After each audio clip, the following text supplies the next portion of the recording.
I'm going to bring in now Walser Wealth Management President Rebecca Walser. And Rebecca, case in point. So Saudi Aramco is by far the largest oil company in the world, and they found a convoluted way. We had the schematic on the screen a moment ago to raise money via ESG funds, which tells you it's a farce. Right. But even they had to play the game. Yeah.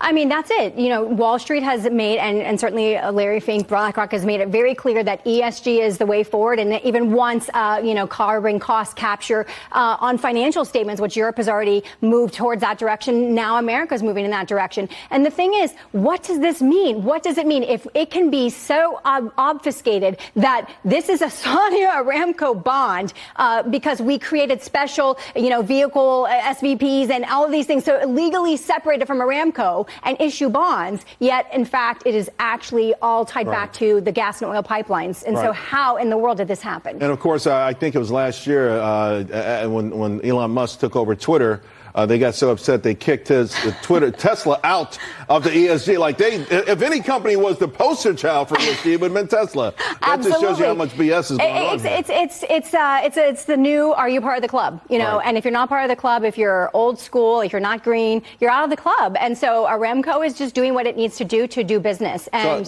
so I suspect you applaud Republicans for what they're trying to curb this in D.C. I have the biggest problem with ESG over anything that has happened probably in the last 100 years, because I don't believe that the scientific evidence is undisputed so that you would turn the entire world away from fossil fuels or away from, carbon energy sources to green sources. Not only that, but we're turning to green sources. I've just read a WEF paper that they just released that talks about, the new way forward, we're not going to have a 21st century lifestyle. You can't fly on planes. How can you do ESG planes? Where's that going to happen, Charles? So you're talking about literally agreeing to reduce freedom and travel and capacity and efficiency and economy. Basically, if we're not traveling, if we're not spending, if we're not consuming, then there's a lot of things that are, down the pike that way. And this is their goal. They want green, green, green. And WEF, the World Economic Forum, where every year 20,000 private jets and monster yachts park so they can talk about how to rule our lives. Exactly. I got a minute to go.